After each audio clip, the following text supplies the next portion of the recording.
Hello students, आज का topic है common ammeter short circuit gain. ठीक है, तो ये देखिए हमने कॉमन एमीटर का एक पाई मॉडल ले लिया, हाइब्रिड पाई मॉडल सी।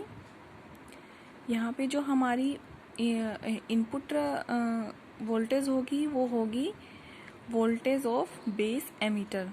ठीक है, और जो आउटपुट वोल्टेज होगी वो होगी हमारी कलेक्टर एमीटर वोल्टेज। ठीक है, और जो हमारा रेजिस्टेंस होगा, लोड रेजिस्टेंस होगा RL, वो ही हमारा, उसको हम इक्विवेलेंट मान लेंगे कलेक्टर रेजिस्टेंस के।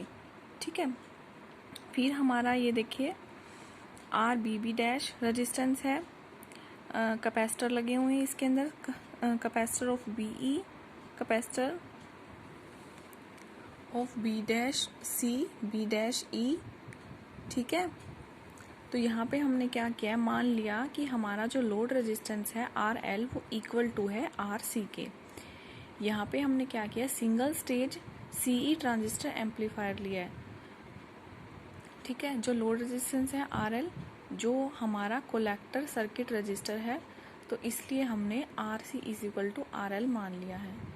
हम एज्यूम कर लेते हैं कि RL हमारा 0 है। इसके बाद में हम क्या करेंगे, इसका फ्रीक्वेंसी रिस्पॉन्स निकालेंगे ट्रांजिस्टर एम्पलीफायर का। उसके लिए हमने ये हाइब्रिड मॉडल बनाया, इसको देखिए। ठीक है, उसके बाद में क्या होगा, approximate equivalent circuit from which to calculate short circuit current gain, वो इसके अंदर शो किया हुआ है। Here a current source furnish a sinusoidal input current of magnitude I and any load current is IL। जो हमारा इनपुट करंट होगा वो हमने I के थ्रू इसको शो किया है, और जो हमारा लोड रेजिस्टेंस है वो IL है। हमने क्या किया, यहाँ पे हमने नेग्लेक्ट कर लिया है GBC which should appear across terminal B dash C, क्योंकि जो हमारा ये है GBC है वो हाईली ग्रेटर देन है GBE के। ठीक है, उसके बाद में हमने क्या किया है, जो GR ही है वो भी हमारा डिसअपियर हो गया, बिकॉज क्योंकि हमने यहाँ पे क्या कर दिया है, ये शंट के अंदर कनेक्ट हो रहा है शॉर्ट सर्किट के, शंट के अंदर कनेक्ट हो रहा है शॉर्ट सर्किट के। देखिए GRE। ठीक है,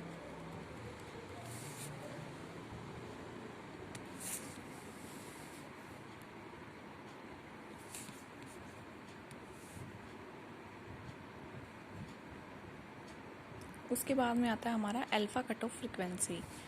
कॉमन बेस हमने एम्पलीफायर लिया, कॉमन बेस एम्पलीफायर की जो फ्रीक्वेंसी है 3 dB फ्रीक्वेंसी है, वो हायर देन होती है CE एम्पलीफायर की। तो जो शॉर्ट सर्किट करंट गेन होगा वो भी हम which can be drive from the approximate high frequency circuit of CB with output shorted is given by. ये देखिए हमारा जो गेन है वो हमारा क्या होगा, आउटपुट करंट अपॉन में इनपुट करंट, और IL अपॉन में II, यही माना था ना हमने।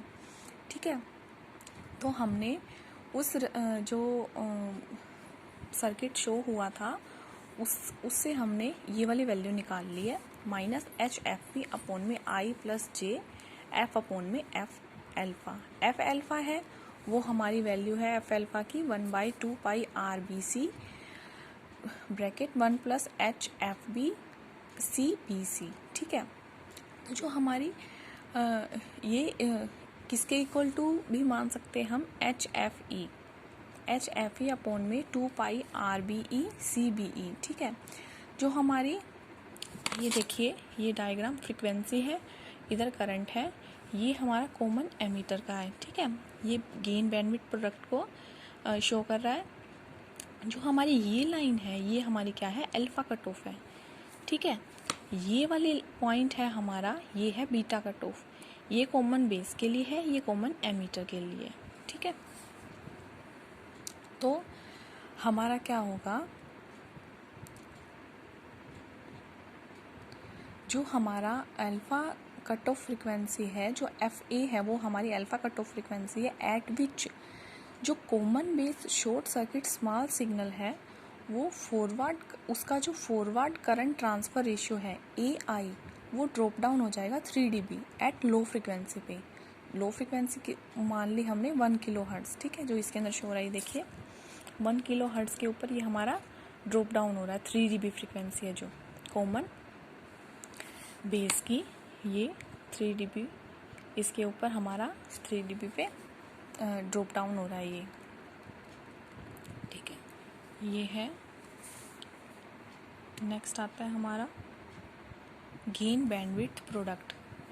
गेन बैंडविड्थ प्रोडक्ट क्या है हमारा, सिंपली हम गेन और जो हमारी बैंडविड्थ है उसका प्रोडक्ट होगा, उसी को ही बोलेंगे, ये हम लेंगे। We know that FT which is defined as a frequency at which short circuit common emitter current gain attain unit magnitude. We know that the magnitude of CE short circuit current gain is given by dash। हमने अभी निकाला था, हमारा gain ये है, जहाँ पे हमारी F भी है वो ये है। उसके बाद आता है हमारा, ये देखिए हमने यहाँ पे लेटर सब्स्टिट्यूट कर लिया हमने। जो हमारी F है वो हमारी FT है, और यहाँ पे जो हमारा गेन है वो इस इक्वेशन के अंदर लास्ट इक्वेशन थी जो ये वाली फर्स्ट वाली, ठीक है। हमारा FT अपॉन में F बीटा है, इनका टोटल स्क्वायर है वो ग्रेटर देन है 1 से।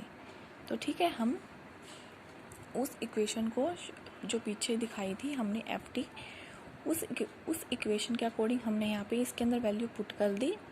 तो जो हमारा CBE है वो ग्रेटर देन आ रहा है CBE के, तो हमारा जो FT है वो आ गया GM अपॉन में 2 पाई CBE। तो इसकी वैल्यू हमने क्या किया, हमने फ्रॉम द एक्सप्रेशन A जो हमने ऊपर गेन का निकाला था माइनस HFE अपॉन में 1 प्लस JF अपॉन में F बीटा, हमने इसके इस एक्सप्रेशन से हमें ये क्या मिल गया है, जो हमारा गेन है वो माइनस HFE अपॉन में 1 प्लस में J of FE F upon में FT।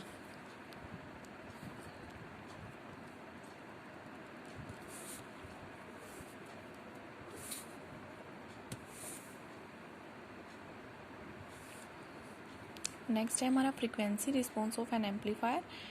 फ्रीक्वेंसी रिस्पॉन्स देखिए, हमारा जो मिड फ्रीक्वेंसी होती है, मिड मतलब जो फ्रीक्वेंसी का जो मिड पार्ट होता है वहाँ पे हमारी फ्रीक्वेंसी रहती है कांस्टेंट, ठीक है। हाई और लो फ्रीक्वेंसी पे जो हमारा ग्राफ है फ्रीक्वेंसी का वो डिक्रीज़ करता है, डिक्रीज़ होता है हमारा frequency response at low as well as high frequency. जैसे ये देखिए, ये हमारी मिड फ्रीक्वेंसी है, यहाँ पे हमारी फ्रीक्वेंसी कांस्टेंट है। लो फ्रीक्वेंसी और हाई फ्रीक्वेंसी हमारी जो कर्व है वो डिक्रीज़ हो रही है। यहाँ पे हमारी जो है वो 3 वैल्यू पे मेज़र करते हैं हम फ्रीक्वेंसी रिस्पॉन्स को, mid frequency range, lower cut off frequency and upper cut off frequency, ठीक है। लोअर कट ऑफ फ्रीक्वेंसी और हायर कट ऑफ फ्रीक्वेंसी पे जो हमारी फ्रीक्वेंसी है वो हमारी डिक्रीज हो रही है, और मिडल रेंज पे हमारी ये कांस्टेंट रह रही है। हमने एक पॉइंट मान लिया 0.707 एम्पीयर, ठीक है। ये हमारा गेन है। इस पॉइंट पे जो हमारी जो फ्रीक्वेंसी है वो उसके बाद में कांस्टेंट होना स्टार्ट हो जाती है। तो इस पॉइंट को हम बोलते हैं 3 dB गेन, 3 dB गेन बोलते हैं हम, ठीक है।